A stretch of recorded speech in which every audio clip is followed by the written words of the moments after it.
Ahí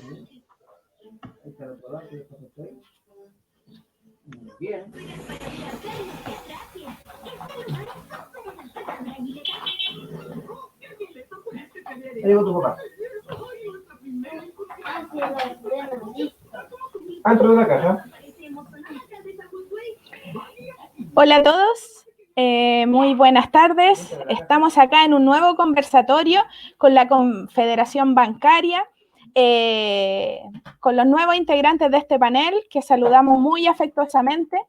Pero primero agradecer a todos los que están viéndonos por medio de las diferentes redes sociales en este nuevo tema tan interesante como es ¿cuán mínimo puede ser un salario? Y saludamos muy afectuosamente a Valentina Doniés, antropóloga social de la Universidad de Chile. También realizó un curso para expertos latinoamericanos en relaciones laborales de la Universidad de Castilla-La Mancha el 2013. Es investigadora de la Fundación Sol. Por otro lado, bienvenida Valentina. Muchas gracias, Claudia. Gracias por la invitación. Sí, gracias a ti por estar aquí en este panel. Por otro lado, tenemos a Pamela Enríquez, presidenta de la Confederación de Sindicatos Bancarios y dirigente nacional del sindicato Banco BCI. Hola, Pamela. Hola, Claudia. Hola, Valentina. Hola, Denis. Para mí es un gusto estar nuevamente acá y compartir aquí con estos panelistas tan importantes que saben tanto, así que un agrado y ojalá que también sea un agrado para los que nos están viendo este nuevo conversatorio desde nuestra Confederación Bancaria. Gracias, Pamela. Y en tercer lugar, no menos importante, obviamente, nuestro querido compañero Denis Castro, que es director de la Confederación de Sindicatos Bancarios y Afines y secretario del sindicato de Banco Ripley. Hola, Denis, ¿cómo estás? Hola, Claudia. Hola, Valentina. Hola, Pamela. Un gusto de verlas nuevamente. Gracias a ti, Denis, por acompañarnos en esta nueva jornada. Me presento, yo soy Claudia Baeza, directora de la Confederación Bancaria, presidenta del Sindicato Nacional de Trabajadores Vicevida, y en esta oportunidad me tocará ser la conductora de este gran panel de expertos para hablar del tema que hoy tenemos, que es ingreso mínimo. ¿Cuán mínimo puede ser el salario? A comienzos de mes, específicamente el 3 de agosto, el Congreso rechazó la propuesta de gobierno de subir en 1.500 pesos el actual salario mínimo, cifra irrisoria que fue justificada por el Ejecutivo aduciendo la actual situación de crisis sanitaria y económica. El mismo ministro de Economía señaló a los medios muy suelto de cuerpo que una persona podía vivir sin problemas con 320.000 pesos al mes. ¿Se imaginan? Según un estudio de Fundación Sol, en Chile se registran 890.573 personas que ganan el salario mínimo o menos que eso. Para conversar sobre este tema tan importante para las y los trabajadores, contamos con la presencia en este programa de la investigadora Valentina Doniés de Fundación Sol, institución que ha seguido de cerca la discusión respecto del salario mínimo desde hace varios años, así como cuál es la realidad salarial de nuestro país.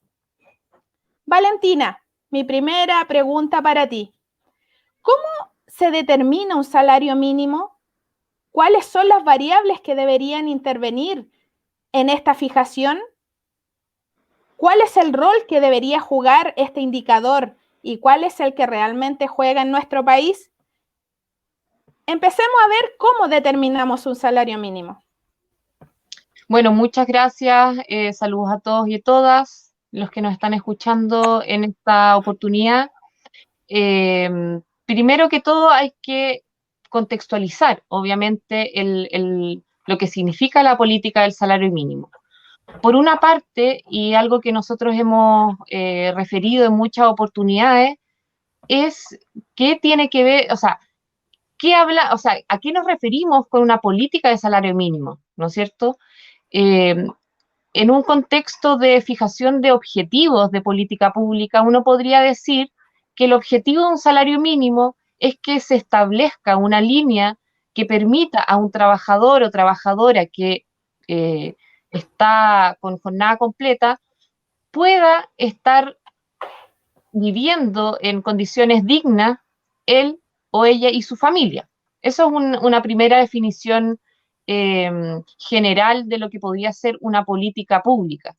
El tema es que hay muchas variables y muchas distintas ideologías involucradas en lo que es la mirada económica y que por lo tanto hay que también hacer ver que es una disputa entre el capital y el trabajo de establecer las condiciones mínimas de vida que deberían tener los y las trabajadoras en un país.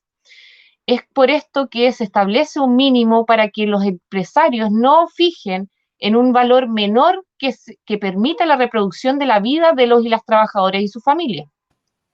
Antes de 1973, teníamos lo que reconocíamos como un sueldo vital, un salario vital. ¿Qué es esto? Una estipulación, un marco de una cifra, digamos, que está estableciendo un valor mínimo en función de las necesidades propias de cada trabajador y trabajadora. En cambio, ¿qué es lo que pasa con la dictadura y cómo se implementa también una visión ideológica respecto de las condiciones que rigen las relaciones laborales? Para detenernos un poco en esto, podríamos señalar dos vertientes de la política que fue impulsada por la dictadura cívico-militar, y podemos establecer la Escuela de Chicago, de un marcado neoliberalismo, y la Escuela Austríaca. Para los de la Escuela de Chicago, el salario mínimo se supone que genera cesantía porque significa un aumento de las remuneraciones más allá de la productividad marginal del trabajo y el salario finalmente pagado. Es decir, lo que ellos miden es más bien la productividad del trabajo y no las condiciones del trabajador o trabajadora. Por otra parte, la escuela austríaca, como les decía, también consideran que el salario mínimo es una institución que va a limitar las libertades de los agentes en el mercado del trabajo, tanto del trabajador o trabajadora como del empleador o empleadora, y por lo tanto supone una distorsión del mercado perfecto. En ambos casos, entonces, lo que vemos es que hay una perspectiva que no se centra en el trabajo y no se centra en la vida, y que por lo tanto está totalmente desajustado de lo que son las necesidades. A partir de ahí, entonces, se genera una política de salario mínimo que no está relacionado con un objetivo social y enmarcado en lo que es el contexto de vida de los y las trabajadoras. Entonces eso nos permite comprender cómo después de la dictadura el salario mínimo estaba totalmente desalineado de condiciones de vida digno, y se dieron obviamente al comienzo unos reajustes importantes, pero aún así estaba muy, muy lejos de lo que se podría considerar como un verdadero sueldo que permitiera una vida tranquila y decente para los y las trabajadoras. Entonces, lo que tenemos de arrastre, por así decirlo, es una deuda absolutamente marcada de lo que es el valor del salario mínimo en Chile, que está en 320.500 pesos hoy en día. Como tú bien dijiste, se está dando a conocer un aumento de 1.500 pesos, que son un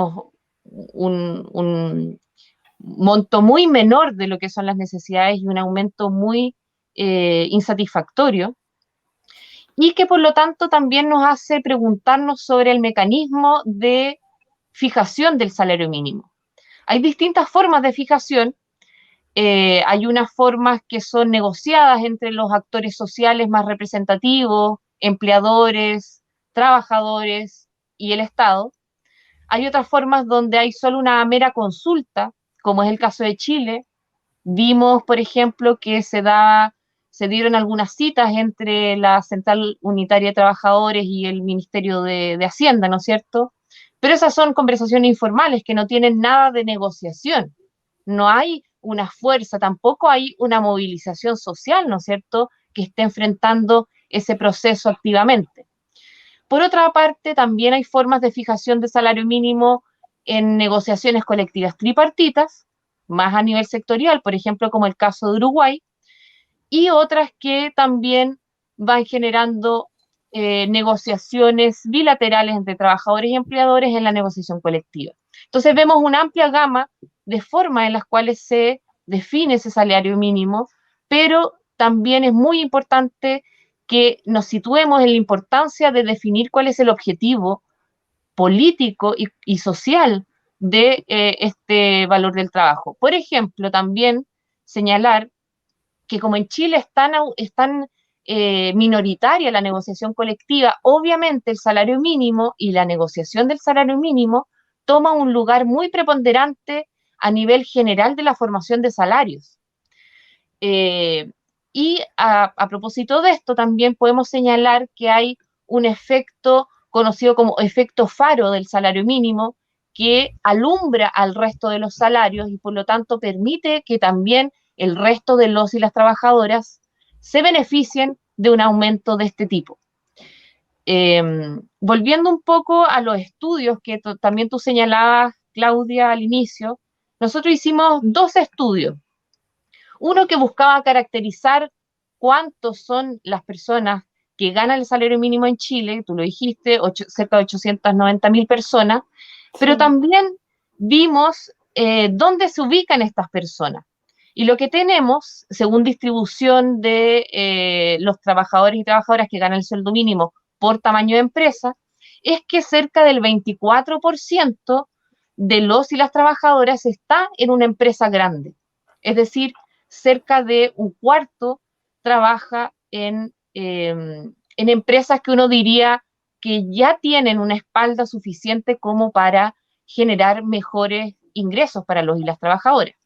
Por otra parte, sacamos otro estudio que tenía que ver con la comparación del salario mínimo a nivel internacional, tanto en Latinoamérica como con otros países de la OCDE. ¿Y qué tenemos aquí? Tenemos que, a diferencia de lo que señaló en un tuit el asesor de Piñera del segundo piso, Cristian Larroulet, Chile no es el primero ni el segundo, digamos, en capacidad adquisitiva, el mejor posicionado a nivel latinoamericano, sino que es el número 7, a pesar de que en términos de Producto Interno Bruto estamos mucho más arriba que otros países de Latinoamérica.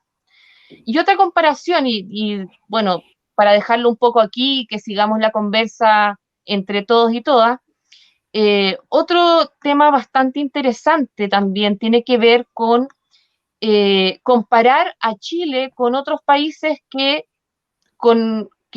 en otra época tuvieron el Producto Interno Bruto de Chile. Por ejemplo, teníamos que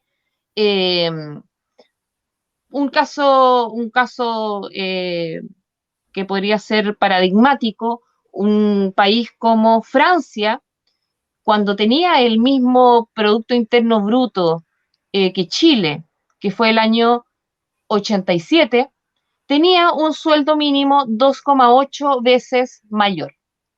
Y así uno va viendo que la mayoría de los países europeos, por ejemplo, cuando tenían el mismo Producto Interno Bruto que Chile, también tenían salarios mínimos mayores.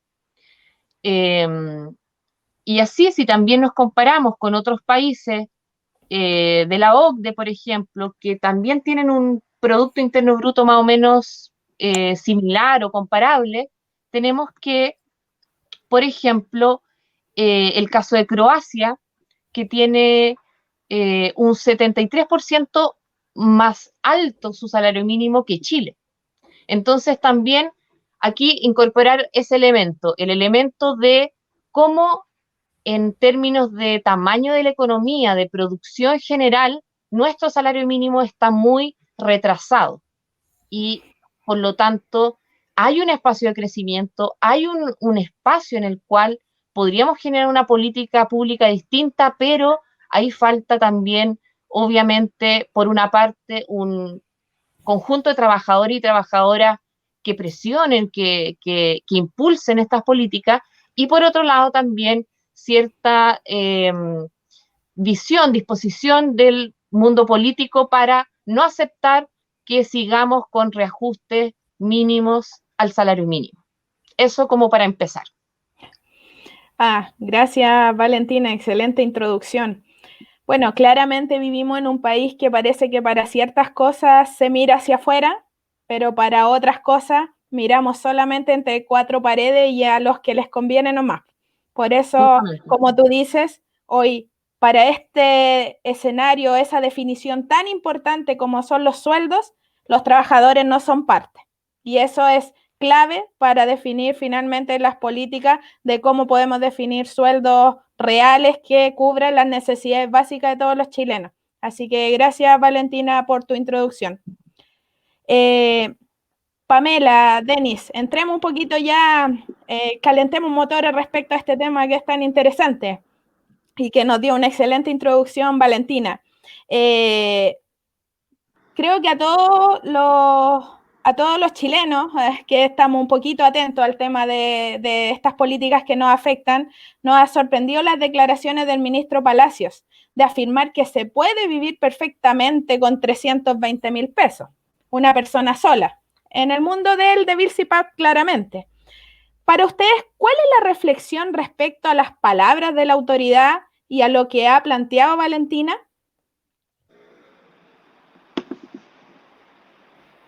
Pamela, empecemos contigo. Gracias, Claudia. Bueno, en realidad lo que manifestó es muy, como siempre dicen, desafortunado, porque exigir a un trabajador o una trabajadora que pueda vivir o sobrevivir en realidad con ese monto es inaceptable, porque deberíamos preguntarle cuál es su sueldo. O sea, yo creo que él se imagina, porque no es una realidad efectiva para él. Ahora, yo me quiero más que referir a eso. Yo me acuerdo cuando recién ingresé al banco, hace muchos años atrás, que fui contratada por un sueldo bien bajo, que era mucho más bajo que el sueldo de mis colegas hombres. Y me acuerdo también que tenía que,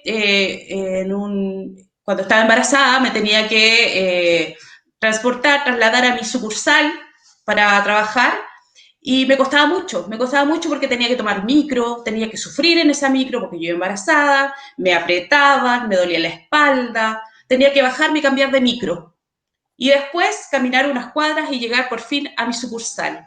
O sea, tiene un trayecto todos los días, todas las mañanas, sufriendo y con mucha angustia, porque no tenía, por mi sueldo, no tenía la capacidad de ir en vehículo propio, o mucho menos en tomar algún transporte digno.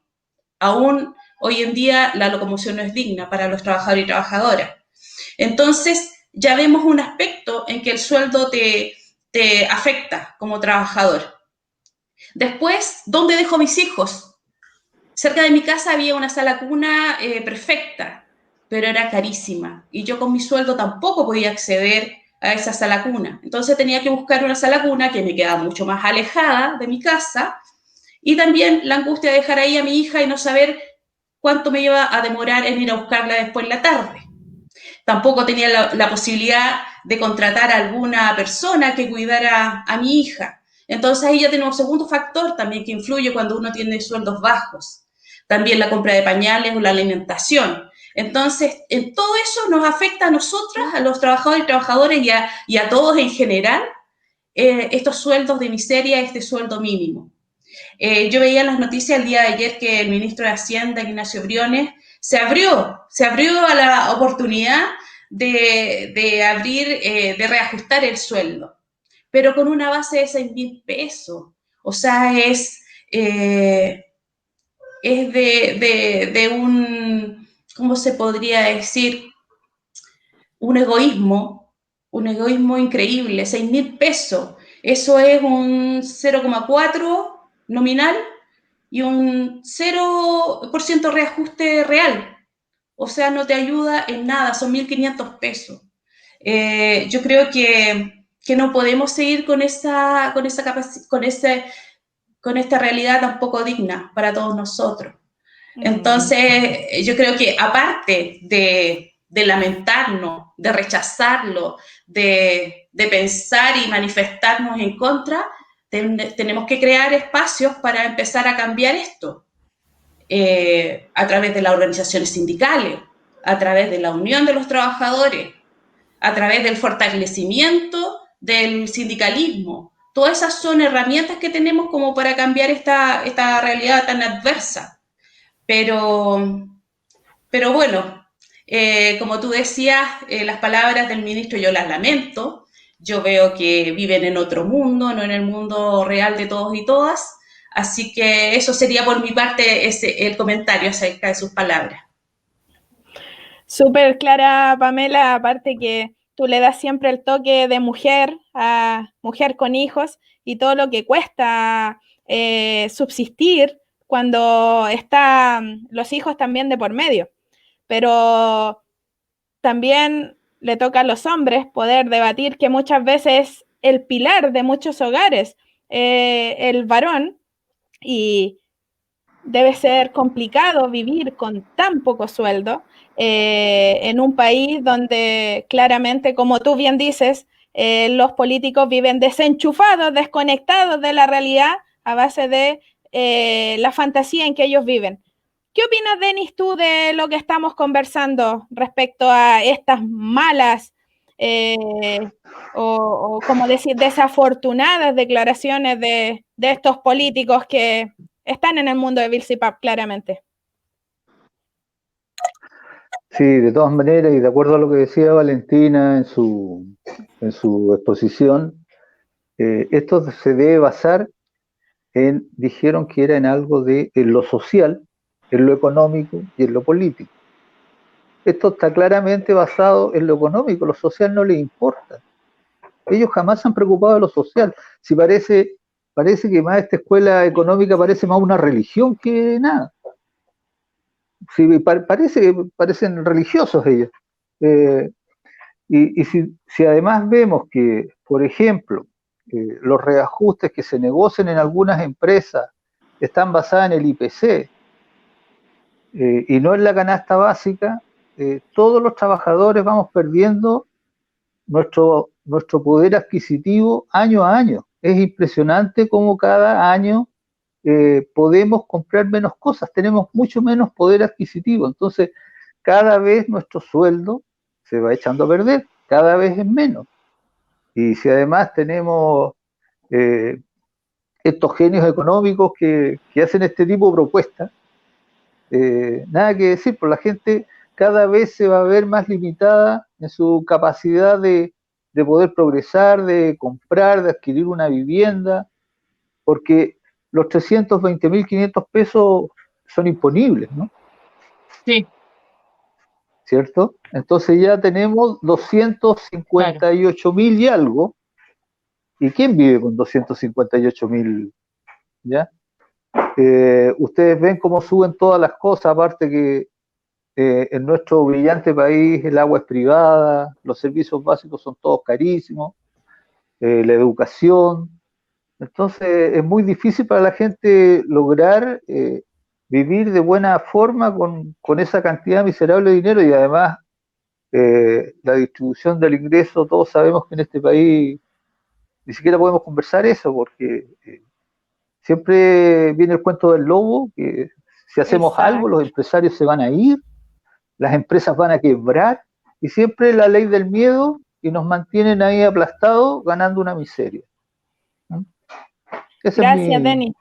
Bueno, me reflexión. queda claro que Lavín es el único que yo creo que vive con ese sueldo, porque en realidad él tiene toda la estructura para que vivamos con ese sueldo, y eso debe ser lo que él transmite a sus alineamientos políticos. Por eso tenemos este tipo de políticos desafortunados que no piensan en los chilenos. Valentina, en el estudio comparativo que realizaron entre el salario mínimo que revisen los países de la OCDE y de la Unión Europea, arrojó que hay una tremenda distancia entre el poder de compra de un salario mínimo chileno y que el que reciben en otros países, lo que hablábamos anteriormente. Justamente. Un ejemplo es que muestran que el PIB de Chile y Croacia son similares. El salario mínimo croata es un 73% más alto que el de Chile. ¿Cuál es la causa de esta abismal diferencia? Bueno, podríamos partir señalando que, bueno, un poco como hice el recuento en la primera palabra, las políticas públicas en Chile desde la dictadura y no han sido cambiadas en mayor parte o en lo estructural, se han basado en doctrinas, y ahí como decía Denis, un poco como si fueran dogmas de fe, relacionados con el libre mercado y la liberación de las distintas trabas. Es decir, para estos economistas, para estos diseñadores de política pública, el salario mínimo es una irritación, una molestia para el mercado del trabajo y por lo tanto hay que mantenerlo lo más bajo posible. Ahí obviamente lo que tenemos es que estamos lejos de construir una política pública en la cual podamos definir los objetivos sociales de esto. Y avanzando un poco más en eso, nosotros señalamos que al menos un salario mínimo, al menos, debería estar situado por lo menos como base, como mínimo, en la línea de la pobreza para una familia de 4 personas, que es cerca de 460.000 pesos, y el gasto mediano de una familia promedio en Chile que está cerca de los 882.000 pesos. O sea, se dan cuenta, las familias en general, el 50% de las familias, digamos, de una familia promedio, gasta esa suma de dinero para reproducirse, para vestirse, para tener todos los gastos necesarios de alimentación, transporte, etcétera. Entonces estamos muy, muy, muy lejos de lo que podría ser una política que realmente pudiera satisfacer, digamos, las necesidades de los y las trabajadoras. Y ahí, obviamente, hay un pero. De lo que estamos hablando es del valor del trabajo. Y por lo tanto, estamos hablando de quitarle una parte al capital. Es ese juego, en el fondo, el que está entre el trabajador, el trabajo y el capital, es el juego finalmente que debería darse en la base de esto. Y obviamente que, como decía también Pamela, cuando decía que era importante la organización sindical, la fuerza sindical, cuando no existe, entonces es mucho más posible que exista la vulneración de estos derechos. Sabemos, por ejemplo, que en Europa la organización sindical funciona de otra forma, existe negociación por rama, existen otras garantías, otros derechos también que están mejor garantizados en la normativa y que por lo tanto también se van generando estas distinciones que, como decía, y para puntualizar, no tienen que ver con el tamaño de la economía. Entonces, no es que Chile sea pobre y que por eso no pueda dar mejores salarios.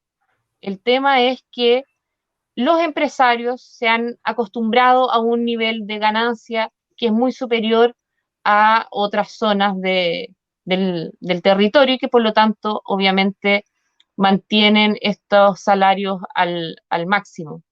Y también aquí para poner también otro elemento sobre la mesa, porque hablé de cómo esta doctrina de la dictadura fundamentaba este salario mínimo, la política del salario mínimo. También hay que decir que durante la concertación y durante todos los gobiernos que pasaron, no se modificó esto, no se cambió la mirada, no se hizo nada para transformar lo que podría haber sido un gran aporte a el reconocimiento del valor que tiene el trabajo en el ámbito económico. Entonces ahí también es importante ver cómo desde la política y desde la economía se ocupa también el elemento de resguardo de esas ganancias, de la acumulación, digamos. Sí, gracias Valentina. Interesante tu planteamiento, porque me quedé con una línea y que es bueno que ojalá todos la hayamos escuchado.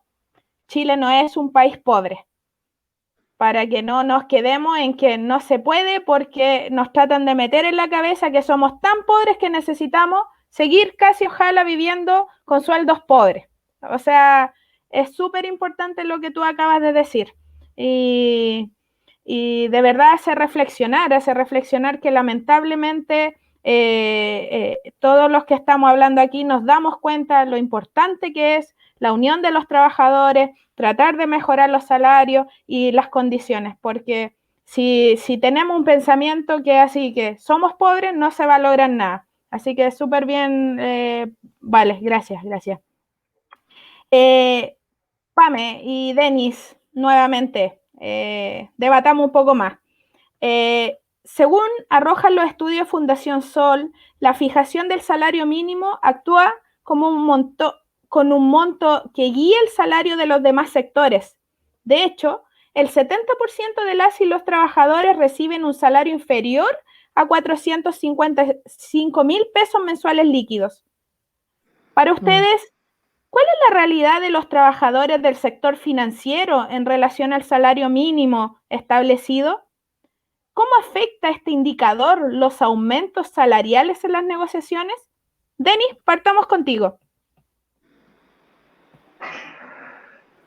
Bueno, en el Banco Ripley, al menos nosotros somos un poco los hermanos pobres de todos los bancos. Realmente tenemos algunos que le pagan menos del sueldo mínimo y casi todos los que tienen rentas más altas es sobre todo por el tema de las rentas variables, ¿ya? Se lo tienen que ganar día a día, estresados, a full, presionados, no sé, llamando hasta de la casa a los clientes, porque realmente es impresionante la presión que tiene esa gente para poder llegar a su meta. Y lo peor de todo que cada vez les van modificando estas metas porque son unilaterales y le hacen más difícil lograrlo. Cada vez la zanahoria está a kilómetros más de distancia, entonces es muy difícil llegar al premio. Y sobre todo los que están acostumbrados a tener cierto ingreso empiezan a ver de que ya no pueden costear la vida que llevaban antes y se desesperan más, se estresan más y no, eso crea una serie de problemas. Realmente en la banca la mayoría de la gente gana más del sueldo mínimo, aunque en el Banco Ripley así se dan casos. Aparte quería mencionar que nuestra negociación con lo que explicaba antes sobre el reajuste de las remuneraciones, nosotros antes de la primera reunión que tuvimos de negociación con la empresa, nuestro economista hizo una presentación de lo que era la canasta básica versus el IPC en los últimos 3 meses, en los últimos 3 años, y nuestros trabajadores, o sea, nosotros perdimos un poder adquisitivo aproximadamente de un 8,6%. A pesar de eso, y de que la gente votó 2 veces huelga, no logramos un reajuste ni siquiera de 1 punto. ¿Ya? Nada, absolutamente nada de reajuste en el sueldo. A pesar de que el año anterior los directorios y los gerentes se reajustaron los sueldos en un 18% y que hace unos meses atrás retiraron el 100% de la utilidad de los accionistas. Entonces, no sé si todos ellos están desconectados de la realidad de los trabajadores, porque los tratan de exprimir como un limón. De hecho, los ejecutivos lo hacen producir y cuando ya empiezan a fallar, para afuera llega otro, ¿no? Así es. Se acabó el problema. Así ¿Ya? es. Ellos no se preocupan de la familia que hay detrás, de sus hijos, nada, la parte de humanidad no existe.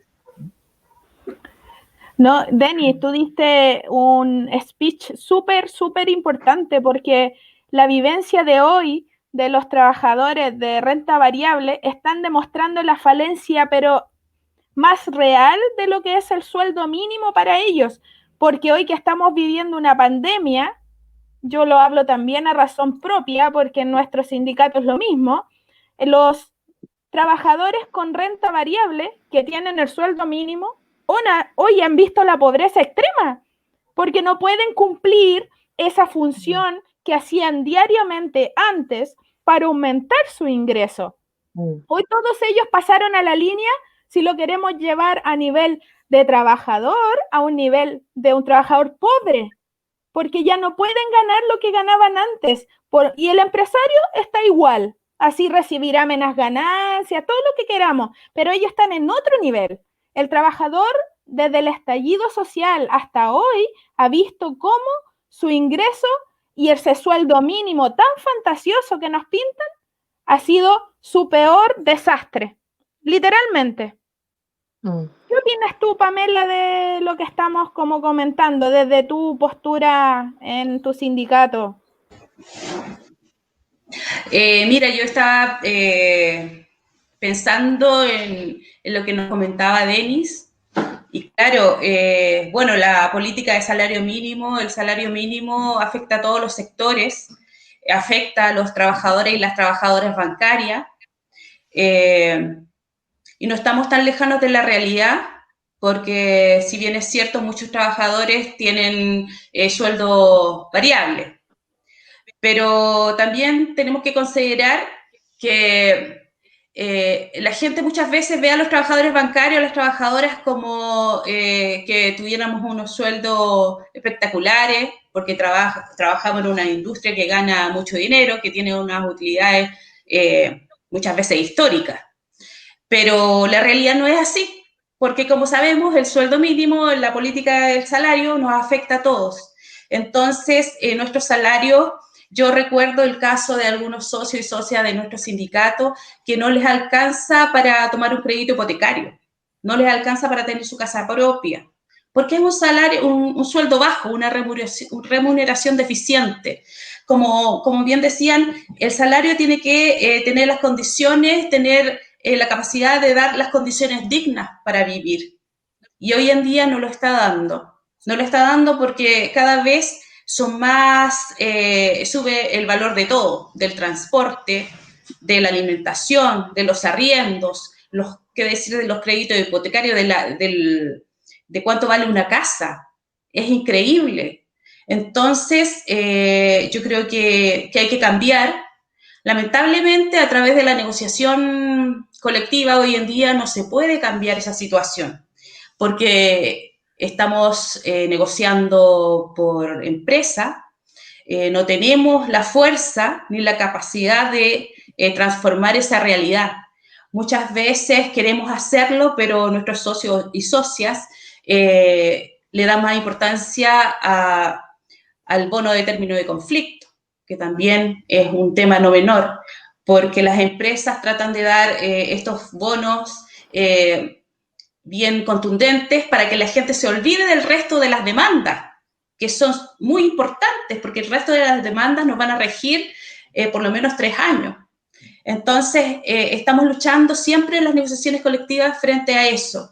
Y también si no tenemos la fuerza, la capacidad, un porcentaje alto de sindicación en todas las organizaciones, es imposible transformar esta realidad y subir como quisiéramos ese salario mínimo. Como argumentaba al principio, necesitamos organizaciones fuertes, necesitamos una negociación por rama.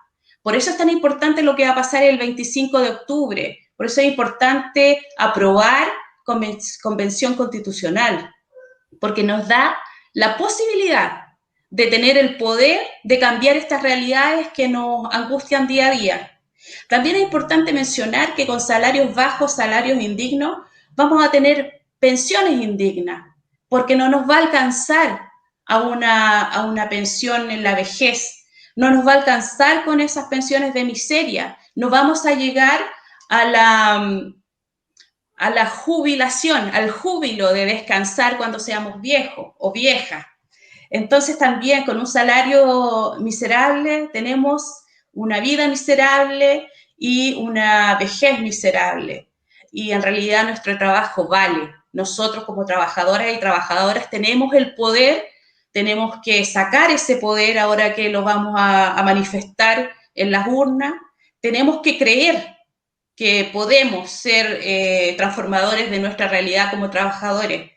Por eso es un llamado a motivarse, a cuidarse y participar en todos estos procesos, sobre todo en el proceso constituyente, porque tenemos muchas cosas que decir. Y bueno, y también las mujeres, pues sobre todo a nosotras, tenemos muchas cosas que cambiar de esta realidad del trabajo. Así que yo me quedo hasta acá en esa reflexión. Gracias, Claudia. Gracias, Pame. Excelentes reflexiones para que, bueno, hoy nos demos cuenta que es tan necesario mantenernos unidos como trabajadores, es tan necesario potenciar los sindicatos, que es la única forma de mejorar las condiciones.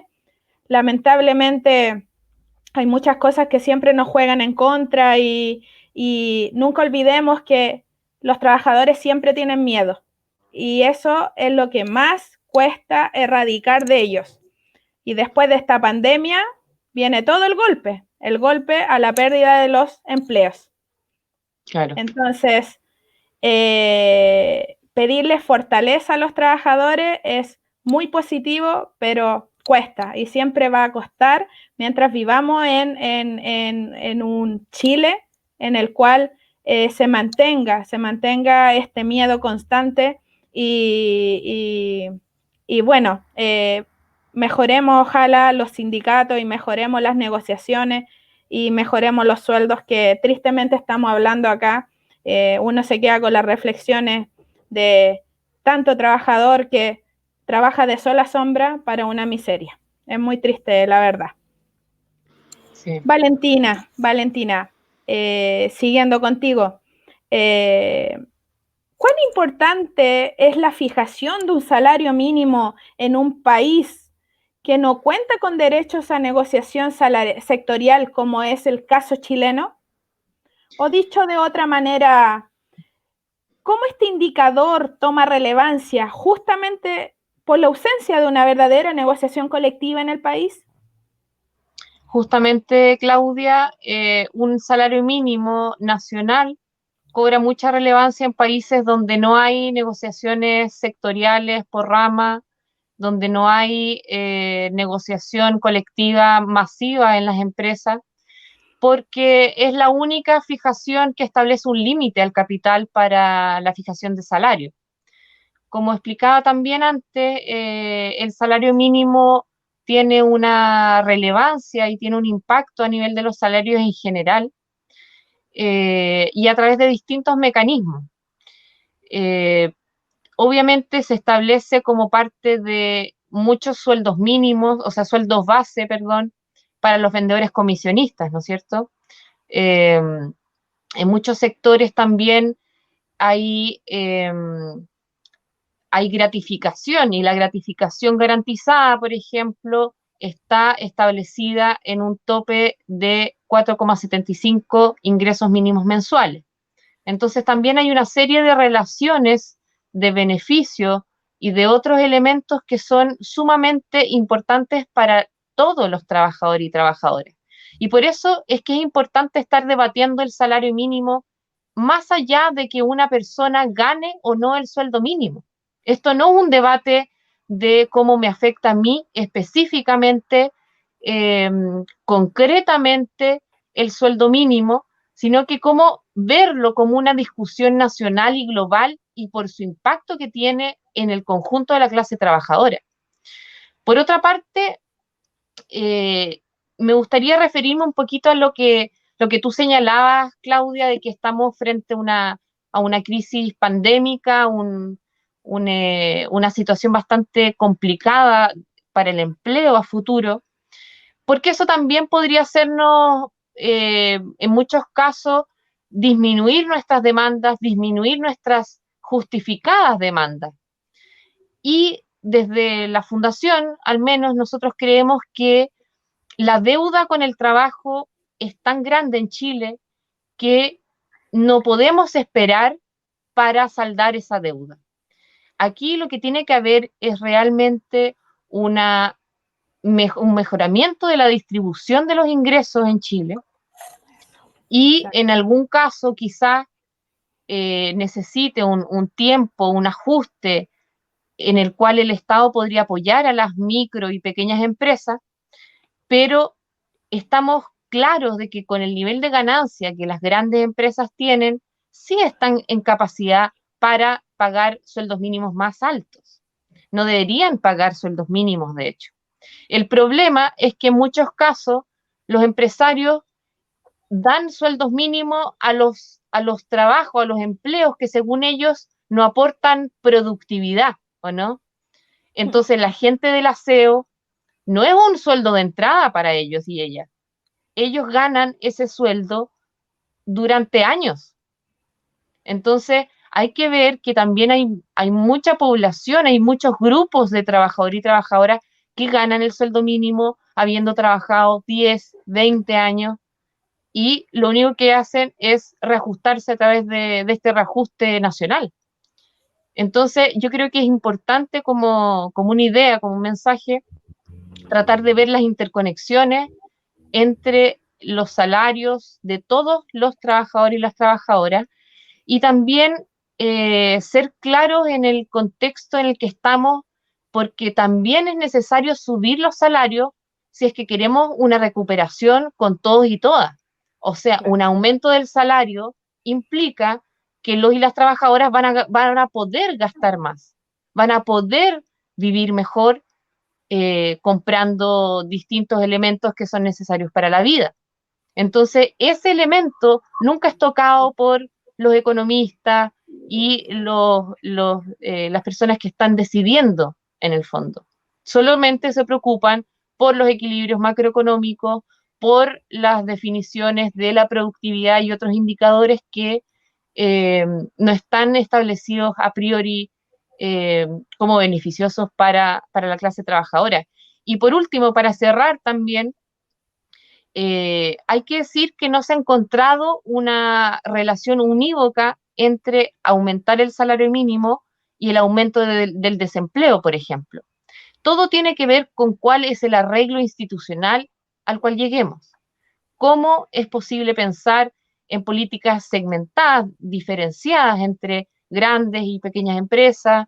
¿Cómo podemos ver también el efecto dinamizador de los salarios de los y las trabajadoras y en el fondo plantearse como un objetivo de mayor peso el bienestar de las personas?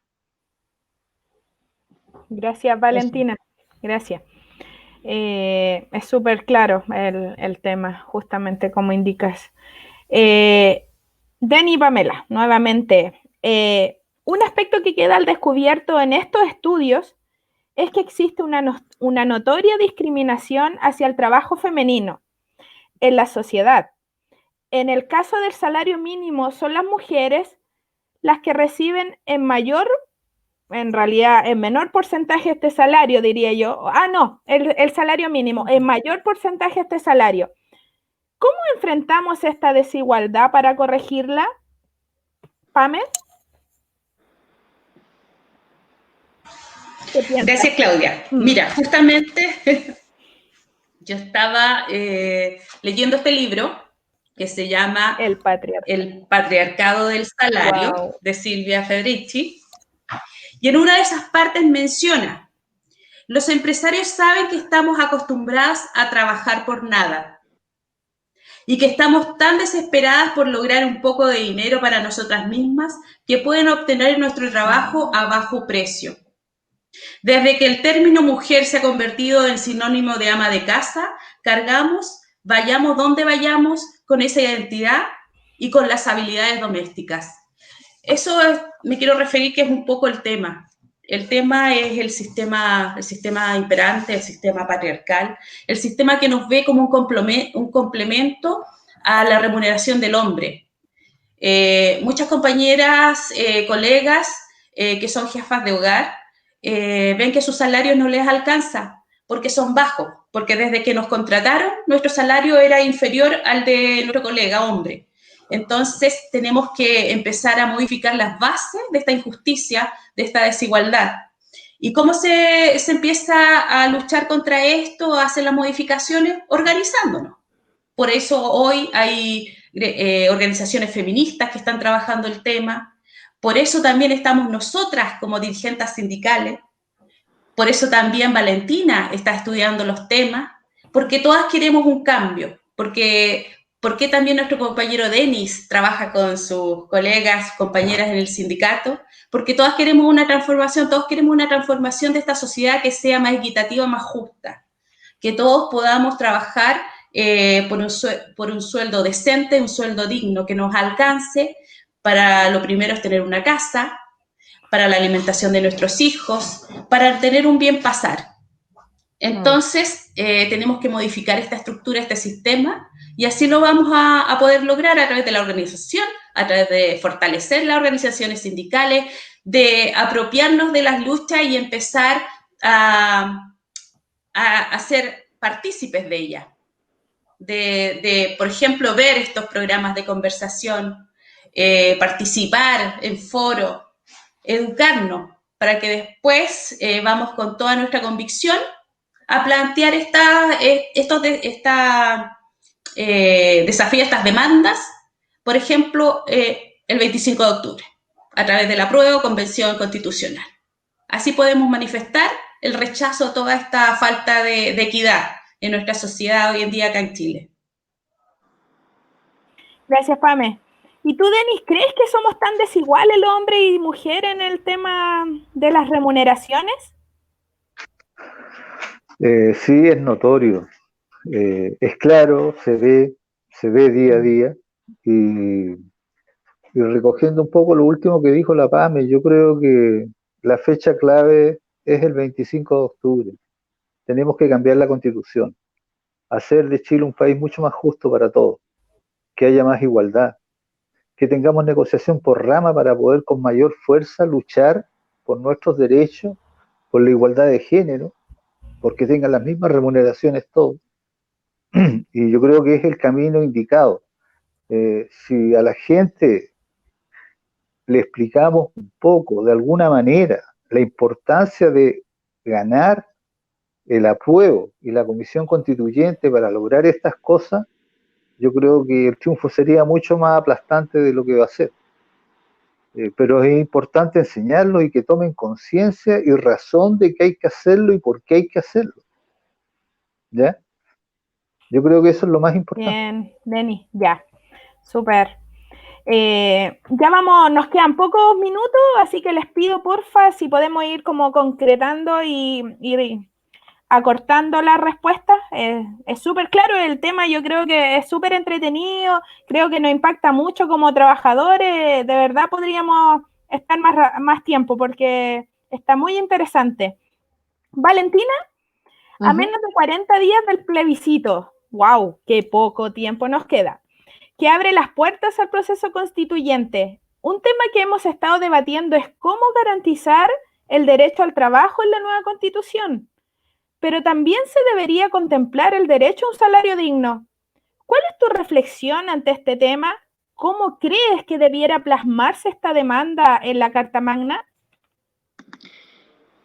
Bueno, es una buena pregunta ir poniéndole un poco contenido a lo que podría ser un proyecto popular, masivo, transformador de una instancia constituyente, ¿no es cierto?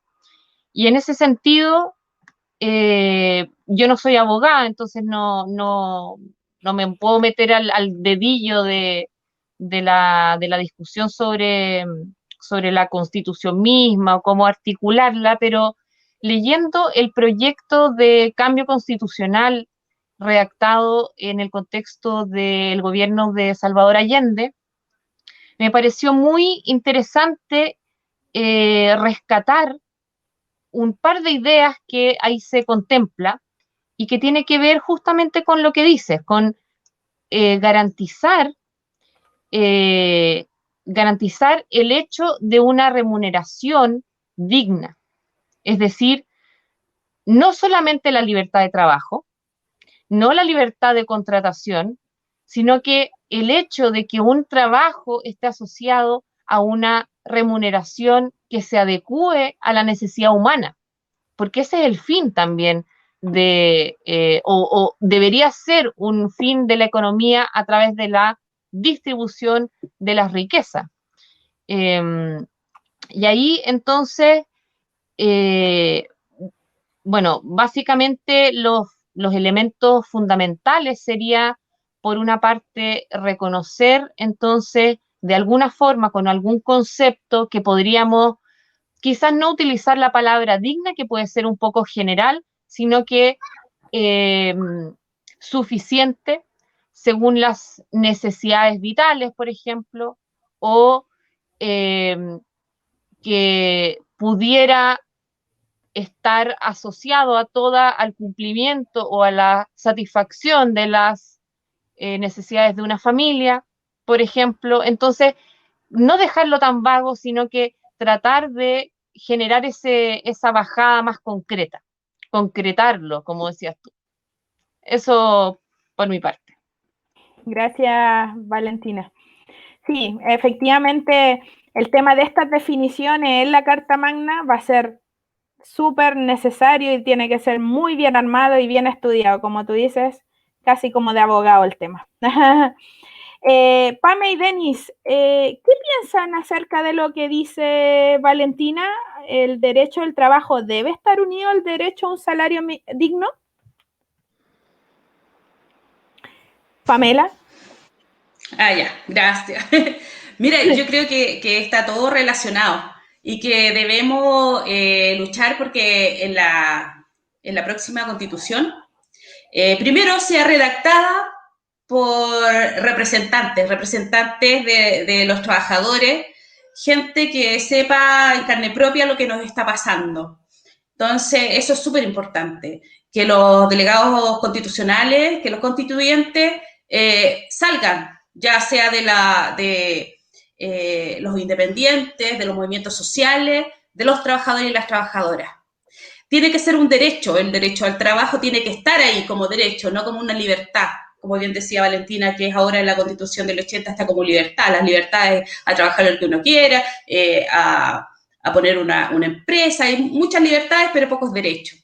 Entonces, ¿y eso cómo se logra? Que las personas que redacten, las personas encargadas, que nosotros las elijamos, lo especifiquen claramente en los artículos de la próxima Constitución. Yo creo que es la única forma, es la organización para obtener resultados que sean diferentes a lo que hoy vivimos.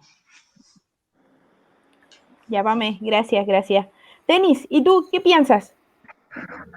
Sí, completamente de acuerdo. Completamente, tienen que ser derechos. Por eso es muy importante que quede así establecido en la nueva Constitución y que los que sean los constituyentes sean de las representaciones sociales, de los trabajadores, de los vecinos, no de los políticos. Si vamos a tener un 80% de constituyentes políticos, vamos a tener la misma porquería que tenemos ahora. Entonces, tenemos que lograr que la representación sea de los independientes, de los trabajadores, de los dirigentes sociales. Eso es lo más importante, es la única manera de cambiar todo esto, porque nosotros los dirigentes somos los únicos que sabemos realmente los problemas que tienen los ciudadanos. No estamos metidos en la burbuja como los señores políticos.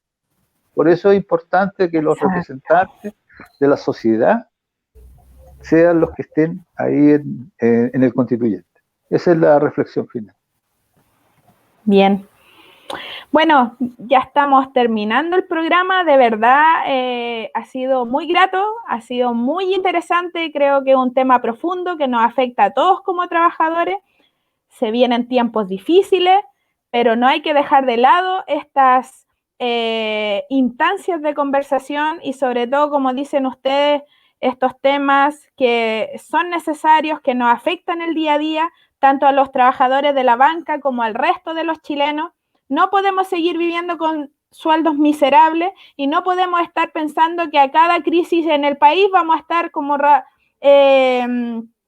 teniendo que vivir en las condiciones que estamos porque el sueldo va y viene, si eres renta variable te baja y tienes que adecuar toda tu vida por tener sueldos miserables como tenemos. Yo bueno, puedo decir una cosita, Claudia. Por supuesto, es que estaba sí. buscando justamente lo que hacía referencia del artículo sobre derecho al trabajo en el proyecto de la Unidad Popular y quería citarlo. Dice, toda persona tiene derecho al trabajo, a la libre elección de este, a una remuneración suficiente que asegure a ella y a su familia un bienestar acorde con la dignidad humana y a una justa participación en los beneficios que de su actividad provengan. Entonces, quería ligarlo también como es interesante incorporar no solo un sueldo digno, sino que también la participación de los y las trabajadoras en las utilidades y también no podemos olvidar el derecho a la sindicalización, a la huelga y a la negociación colectiva como distintos elementos que son parte necesaria del respeto y la garantía de estos derechos porque, hay que decirlo, no basta con que estén escritos en una constitución, sino que necesitamos movimientos sociales fuertes que permitan disputar y ganar esos derechos constantemente en la lucha. Eso para terminar. Bien, por eso, Valentina, es claro que esto no tiene que ser modificado, sino que tiene que ser sacado de cuajo. Y por eso el 25 de octubre hay que aprobar convención constituyente. Hay que hacerlo, porque ya lo que no se hizo antes ya no se va a hacer nunca. Tiene que hacerse ahora. Y que sean los mejores los que nos hagan mirar un futuro de la mejor forma posible. Así que, Pame, no sé, tus últimas palabras para cerrar. No, excelente tema, me pareció muy buena la conversación, agradezco a Valentina, a Denis, a ti Claudia por este espacio y nada, pues 25 de octubre, apruebo, convención constitucional. ¿Y tú, Denis? Despídete Sí, con los igual varones. vamos todos por el apruebo y por la Comisión Constituyente y los representantes sociales e independientes. Así es. Vamos. Gracias a todos, Claudia, muchas gracias, Pamela, Denis, y aprovecho de mandarle un saludo a Lilian que estaba escribiendo. Eso. Sí, Lili, muchos saludos, Sí, gracias por siempre estar apoyando. Sí, mandemos algunos saluditos rápidos a por lo que ya alcanza a ver. A Alfonso, que siempre nos apoya aquí en los debates, está Marco también, la Lili es una participante activa, el Fernando, que nos debe estar posteando desde donde esté, Colombia.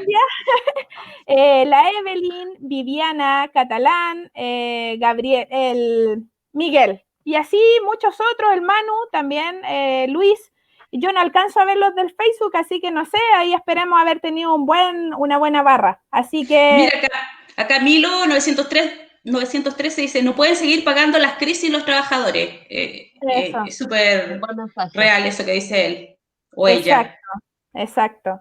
Así que gracias, Valentina, creo que tu intervención en estos debates le da todo un soporte hacia nosotros para poder tener siempre más información y más cultura de todos estos temas que, como digo, nos afectan día a día a nosotros, a nuestras bases y a todos los chilenos.